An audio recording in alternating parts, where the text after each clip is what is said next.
NDTV से रवीश कुमार का इस्तीफा हो गया है और ये केवल इस्तीफा नहीं है, ये पूरे युग का अंत है। पत्रकारिता के एक युग का अंत है। रवीश कुमार को रत्ती भर फर्क नहीं पड़ने वाला है। उनका अपना यूट्यूब चैनल है, वो उसी चैनल पर काम करेंगे, वो पहले से एक्टिव है, वो वहीं पर काम करेंगे, किसी और समूह के अंदर वो जाने वाले नहीं। फिर सवाल क्या है?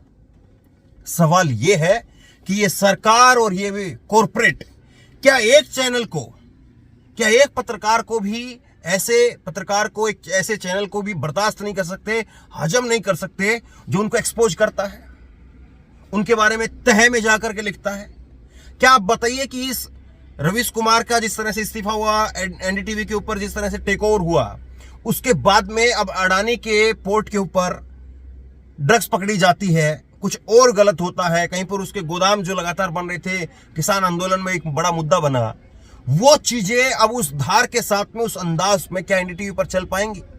क्या जिस अंदाज में रवीश कुमार आईना दिखाते थे, उस अंदाज में सरकार को कोई और आकर के वहां पर बैठ करके आईना दिखा पाएगा? सवाल इस बात का है।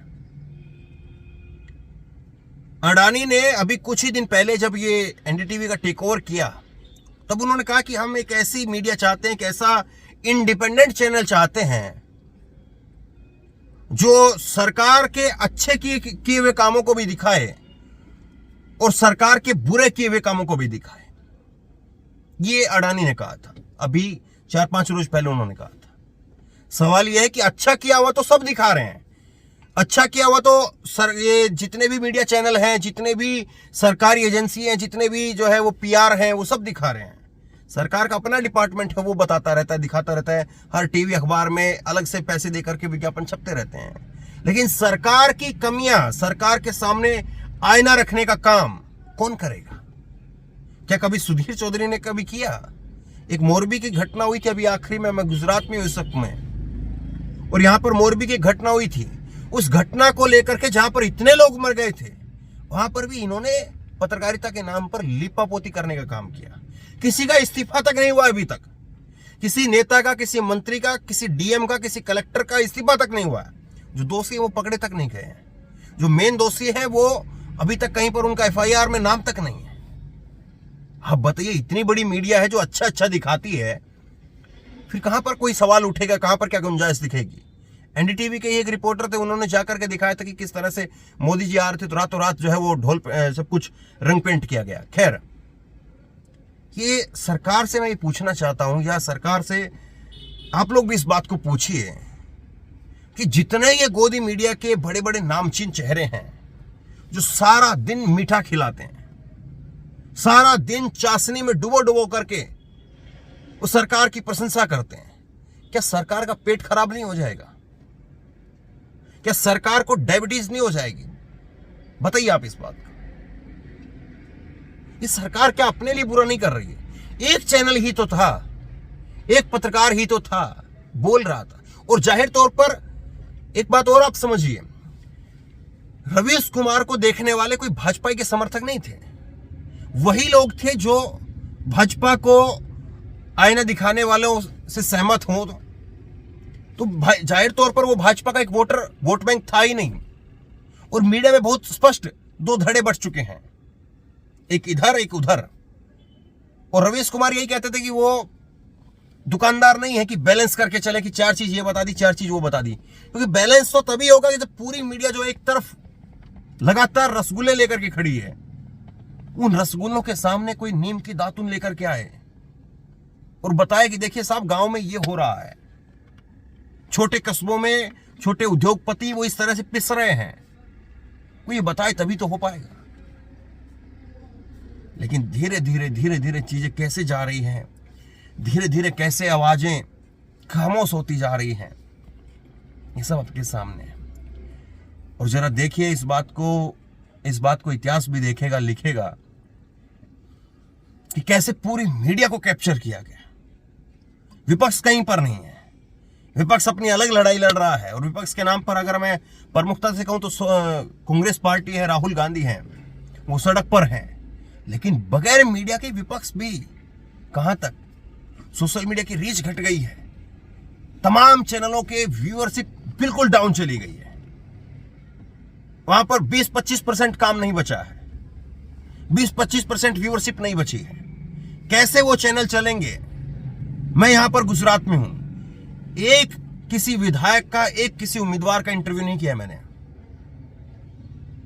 जो कुछ दिखा रहा हूं अपने बलबूते पर दिखा रहा हूं, चैनल के बलबूते पर, आपके बलबूते पर दिखा रहा हूं।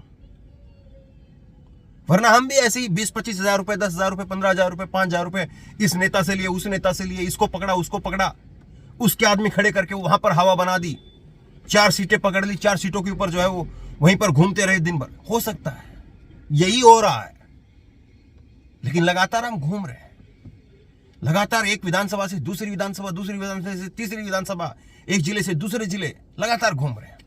एक नेता का इंटरव्यू नहीं किया। और सोच करके देखिए, जिन चाय की टपरी पर हम लोगों से बात करते हैं, जिन सब्जी मंडी में छोटे मजदूरों से, लेबर चौक पर जहां पर हम बात करते हैं, वो हमको पैसा देते होंगे या हम उनको पैसा देते होंगे? सोच करके देखिए इन सब चीजों को। तो यही सच्चाई है कि किस तरह से पूरी मीडिया को कैप्चर किया जा रहा है, किस तरह से आवाज को कहीं से भी निकलने की गुंजाइश नहीं छोड़ी जा रही है। और इन सब चीजों के बीच में सरकार को और इस मीडिया को, इस कॉर्पोरेट को ये सोचना चाहिए कि जब कहीं से आवाज नहीं निकलेगी तो वो चीज फट जाएगी। आखिर यही होता है। अब एनडीटीवी की जो क्रेडिबिलिटी बची हुई थी, आप आज तक का माइक लेकर के जाइए, हमारे माइक से आपको इज्जत मिल जाएगी। और किसी का माइक होगा और किसी का चेहरा होगा, उसको उससे अपने नाम से इज्जत मिल जाएगी। लेकिन बड़े बड़े चैनल, आज तक, एबीपी न्यूज और न्यूज 18 और बड़े बड़े चैनल, उनके जब नामचीन चेहरे जब वो ग्राउंड पर उतरते हैं ना, लोग लताड़ते हैं उनको, गोदी मीडिया कह कह करके भगा देते हैं, नारे लगाते हैं। एक एनडीटीवी का माइक ऐसा था, लोग उससे खड़े होते थे, बात करते थे, इत्मीनान से बात करते थे। अब क्या कहेंगे लोग? अरे जाओ राव, तुम कौन हो यार, तुम भी तो एनडीटीवी का चैनल, वो अडानी का चैनल बन गए हो। मुझे समझ में नहीं आता है कि ये अडानी ने जो टेक ओवर किया है, ये क्या इससे मुनाफा होगा? क्योंकि एनडीटीवी का जितना भी दर्शक था, वो एक समझदार, सुलझा हुआ दर्शक था। और अब जाहिर तौर पर वहां पर कांव शुरू होगी, वो छोड़ करके चला जाएगा, उसको बंद कर देगा, उसका पैसा लगाया हुआ पैसा डूब जाएगा।